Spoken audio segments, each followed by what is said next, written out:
Welcome to Bits by Bacon. I'm your host, Misty Bacon Rinner, and with me today is Brian Smith. He is the founder of Smith Group Property Inspections, serving the greater Houston area. He is a certified master inspector and a licensed home and termite inspector in Texas, as well as a TREC-approved real estate education provider. His background is electrical engineering and industrial construction, and he brings his advanced technical expertise to residential and commercial properties for inspecting. You have your own podcast, and you are just shy of 1,500 Google reviews. I just Googled you, and so you're just shy of 1,500. So it looks like I need to get a couple of more deals in the works so I can help get you to 1,500. We'll get there. We'll get there. Yes. We'll get there. But thank you for joining me today. Thank you for having me, Misty. Thank you. So I want to let's just dive in. A buyer, we're under contract, their offer's accepted, they hire you to do an inspection. Tell me a little bit about what you're looking for, because with your background in engineering, you're looking for some different things than someone that was maybe a plumber or whatever that got into being an inspector. You bet. You bet. So first of all, Misty, thank you again for having me on here. You are truly one of my favorite people in the real estate industry. The energy and professionalism that you bring, you have a heart of service, and you're just a treasure. And thank you so much for having me on. Thank you. Okay, so the question, what am I looking for when we go to look at a home? So there's a lot. So what I like to start with when I'm talking with clients is I like to talk about what I call the big five, because the home is one house, but it's built of multiple systems. So what am I talking about? Number one, the roof. The roof is a very important part of the home. So the roof is one thing that we're really going to take a look at. Number two, the foundation of the home. So we do digital analysis of the foundation and measure every foundation, but the foundation is important. Number two. Number three, the HVAC system, meaning the AC, the heating, the ductwork, all of that. That's important. Number three. Number four, electrical system. Number five, plumbing. And as a bonus, number six, we include a termite inspection with every inspection. So part of what I normally aim to do, Misty, is when I had my engineer hat on, it can get very technical. But what I learned in the home inspection business is we like to speak really clear, plain English with clients, because the more technical it can get, the more confused people can get. So at a high level, those five systems are really what we're looking at. We look at a lot more, but for the audience, I think that's a good intro. For sure. No, I appreciate that. That's awesome. Real quick, so you're the only company that I've seen do this. I'm not saying that others are not doing it, but this bad boy is amazing. So tell me about this. How did you find the book, and what is your intention of leaving it behind after an inspection? So that's great. So what that is, it's a home maintenance manual, and it has a table of contents. It has a lot of really valuable information. Now, what I learned doing inspections is that we help a lot of first-time home buyers. There's a lot of people that have lived in apartments, and you call the maintenance guy and they fix everything and it magically goes away. That's not the case in a home. And honestly, what I saw was an opportunity for us as inspectors and our agent partners is to help educate people, because we don't know what we don't know. So with every inspection, we give them this maintenance manual, and it's got information on, like, in the spring, these are some things that you should do. In the fall, in the summer, in the winter, annually. So it really gives them a roadmap of things to do. Correct. Yes, I love that. Oop, I just dropped the book. But I love that it gives them, like, change your air filters, clean out the gutters, do all the things that really sellers need to be doing, and you should do along the way when you own your home. I have a light out in my oven, and I keep telling my husband, I was like, can we not wait till we sell the property to get a new light in the oven, please? I know it's just a little thing, but it's the little things, and then they build up to where then you get this home, and then sometimes the inspection scares people, and I've been on both sides. I've been the listing agent, I've been the buyer's agent, and it is a little scary. You're like, holy smokes. So then that requires us to call out the professionals, the AC guy, the roofer, the foundation, whatever, to dive a little deeper. But it really is just hey, this is what's going on with the property. Exactly. Yeah. Go ahead. Go ahead. I was just going to say, with homes that are, my home was built in 2022, and I'm hearing popping in the sheetrock. Now, my slab is great, but it doesn't matter, new or old. Like, we live in Texas. We have humidity. Our foundation is basically sand. All these things, I think an inspection can deter someone to move forward with the property. And I've actually had it just happen. It was the foundation, and they didn't even give us an opportunity. It was my listing.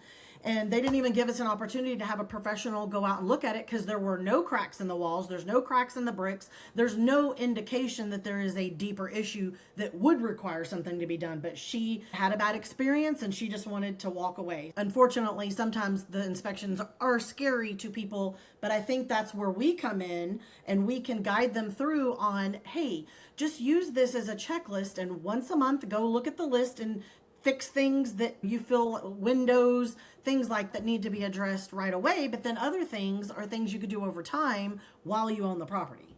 And that's a great point that you bring up, is that a lot of people have anxiety when it comes to inspection time. And part of what I like to do whenever we're working together is reduce the anxiety. Because to your point, the inspection is intended to just help educate you on the condition of the home, not scare you. And so I think part of the challenge is how the information sometimes is communicated to clients can sometimes scare them. And one thing that I like to do is give them the information in a way where it's informative, but not terrifying. Some things are pretty common in this part of the country, certain age homes, and it's not really a need for a big alarm. For sure. I agree. Absolutely. It's to give them the state of the property, and hopefully not too many things that someone's going to be overwhelmed, or too many things where, I have had this happen before. I represented the buyer. She was a young woman and did not have, her father had passed, no brothers, only child. She literally asked, I feel like it was 27 things. And I said, just put them in order of importance, because they're going to come back and say, we'll fix 1, 2, and 27. So she told me the order. I typed it up, did the amendment. They fixed everything. I was shocked. Wow. And some of it was like caulking windows and things. Like, I told her, I made a list of the things, like, I can do that. My dad can do that. We can help you do some of these things. Yeah. Anyway, but yes, I think some people get overwhelmed. And I think that's where we come in. Because walk me through, you get to a property, what's the first thing you're looking at? And then you also invite the clients to come later in the inspection. Walk me through when you get there.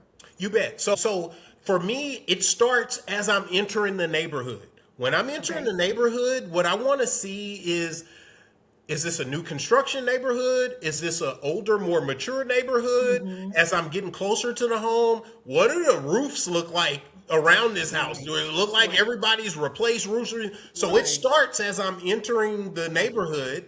And then once I get there, I like to make a quick pass on the exterior, because I don't want to draw any great big conclusions, but at a couple of glances, you can tell, hey, is this a well-maintained home or not so much? And mentally, I'm prepared for either.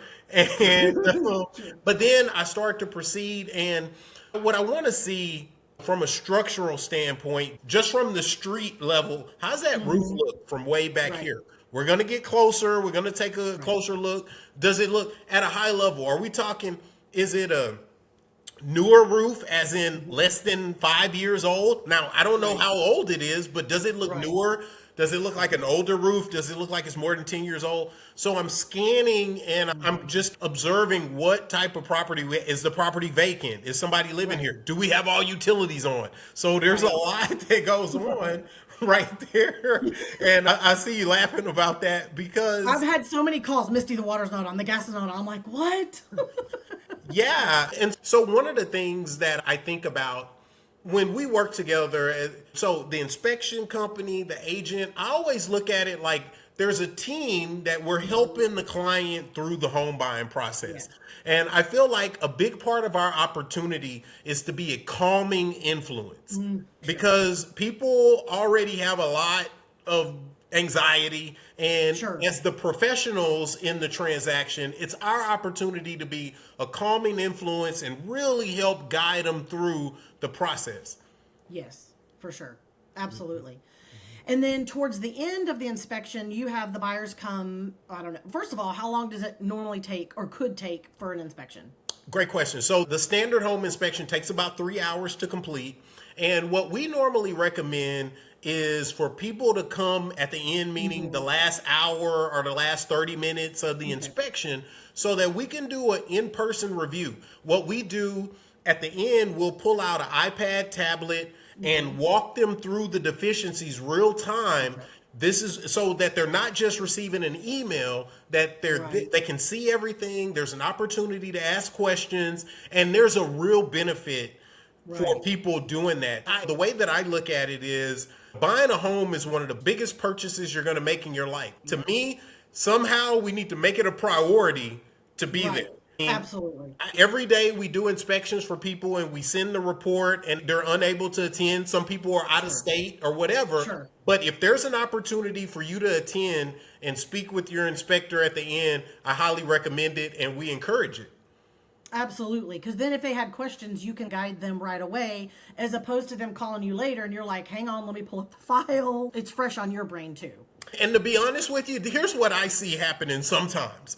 When people don't attend, I don't know why, but the person they call is their agent. And their agent didn't inspect. Hey, I'm looking at this on this inspection report. Can you tell me?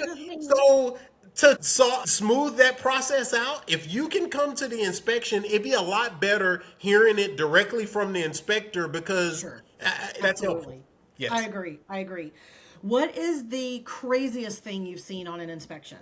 Okay. Like I'm trying to think of something like a rat hanging out of the window. I mean, anything. This was recent, Misty. Okay. I'm not going to name the neighborhood, but this was a really nice neighborhood on the north side of town. Really nice. When you think of it, you think of more affluent area. So I go into this house and these people, the sellers, they literally converted the primary bedroom into a dog kennel. What? Yes. Okay. The flooring was removed. There's big cages. Wow. This was a prominent, affluent neighborhood. The primary bathroom, there was a pig in the backyard with hair on the pig. And upstairs they had a cat room, and there was like 5 cats. So I've got a mask on. I got glasses in. You would think that for the inspection they would remove that because I'm pretty sure that's an HOA violation. I was shocked. So I guess it doesn't matter. This is in Kingwood. That's crazy. I'm not saying the address or nothing, but yeah, they had turned it. Yeah. So that was crazy. And my first thought was, now, the unique challenge, Misty, is I am here to inspect this house. Right. So my first thought was, who's buying this and why? But as an inspector, my job is to be neutral. Right. It's not my job to question why. But I'm a human being, and so I was really curious, what's going on here? So that was very bizarre. Now, in this situation, the client did not even attend. I think they're like out-of-state investors or something. I have no idea, but I submitted the report. I included videos, but that was pretty wild. I have to say, that's definitely the craziest I've heard, for sure. For sure. True story. Okay, so you have a team. You have 4 other inspectors right now? Yes, this is correct. And you teach classes. Yes. Yeah. How often do you teach? So honestly, as often as we can get in front of people, brokerages. So I'm a certified continuing education instructor with TREC, Texas Real Estate Commission, and what we love to do is partner with brokerages, and we go in, you get a couple hours of CE credit, we bring in lunch, and it's a really good opportunity for us to connect even further. because Right. we all work together in this industry, and I love to give back, and that's one way that For I sure. enjoy giving back. I love it. I love it. So we work together on once a month. You are a major sponsor, World Series sponsor, actually, for our networking breakfast that meets once a month in Deer Park. And you, every time I see you, I feel like I have to have a dad joke. So that's your thing, is having a dad joke. And I know the co-leader of the meeting also tells terrible dad jokes. So I have a couple of terrible dad jokes. So I'll do my first one. Okay. Okay, what is the opposite of a croissant? A croissant. Croissant. I don't know. Please tell me. A happy uncle. That's so dumb. I know, it's dumb. Like I had to say it like 5 times because I was like, I get it, but like, how do I say this so it doesn't, so I don't sound okay. I got one for ridiculous? you. Okay. And by the way, the breakfast is this Thursday, so I'm going to Thursday. be there, and I'm going to have a new dad joke. I'm going to preview. Yes. Yeah, Okay, I'm going to perfect. preview the one that I'm going to tell Thursday. Should I preview it now with you? Or? Yes, Yeah, absolutely. Let's do it. Okay, but I got another one for you first. So here it is. So this guy walks into the doctor's office and he says, "Doc, I broke my arm in 2 places." The doc says, "Stop going to those 2 places." Okay. I've got one more for you. That's good. Okay, good. How do mice floss their teeth? Wow. How do mice floss their teeth? I am not sure. With string cheese. Okay, I One like. more before you do your good one. I have one more. Please. What do you call a line of rabbits walking backwards? A line of rabbits walking backwards. Wow. I don't know. A receding hairline. H-A-R-E. I like that. I like that. I'm gonna tell my wife that one like today. That's happening today. Okay. Okay. So now let's set the stage. So this breakfast that you spoke about, this is really well done that you guys do every month. There's over like 100 agents and lenders and title company people. This is a well attended breakfast. I got to tell you, I go to several of these, and the breakfast that you guys coordinate is the standard in the city of Houston. I just got to tell you, I mean, there's a lot of other committees that they're looking to grow, and they look to you guys for guidance, and they're trying to emulate. Anyway, so this is happening Thursday. It's a very well attended breakfast, and I love going. Okay, so here it is. Good, thank you. Misty, I heard about this lady, and a middle-aged lady, and she had a heart condition, right? And so she had to have a procedure. So she's lying on the surgical table, and "God, is this it?"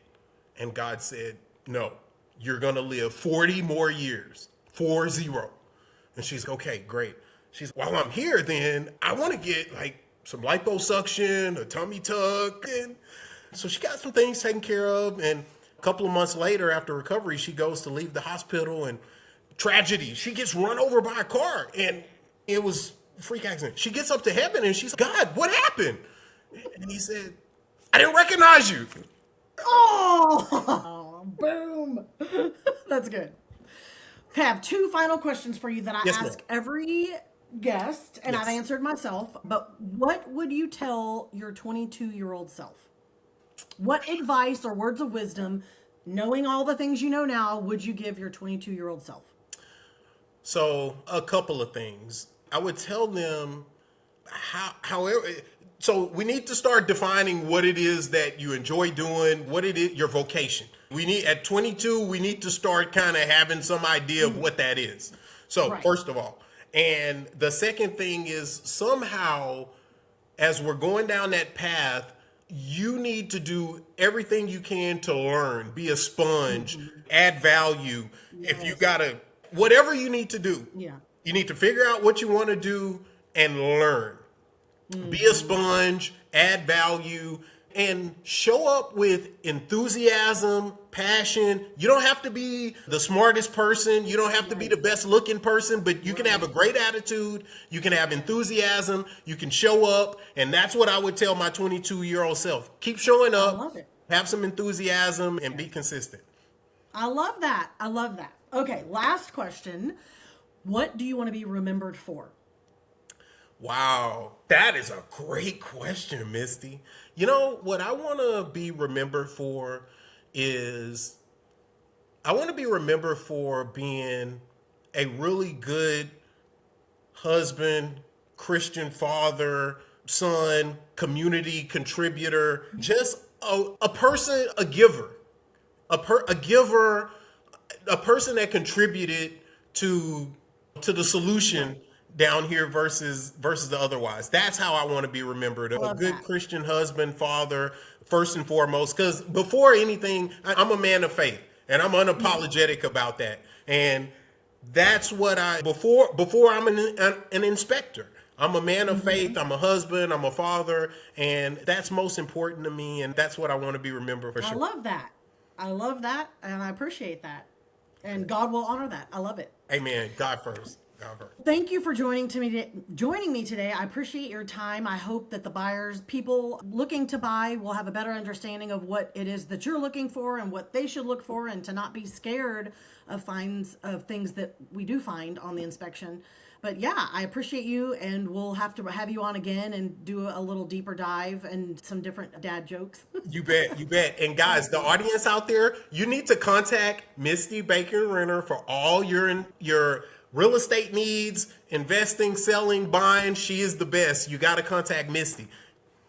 Well, thank you. I appreciate that. You bet. And thank you, all of you, for joining us today with Bits by Bacon. And we look forward to seeing you next time.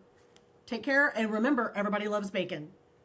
Thanks for hanging out with me on Bits by Bacon. Be sure to follow, leave a review, and send this to that friend who always wants the inside scoop in and around the Houston area. I'll see you next time with more stories, real estate talk, and a little bit of everything in between. And remember, everybody loves bacon.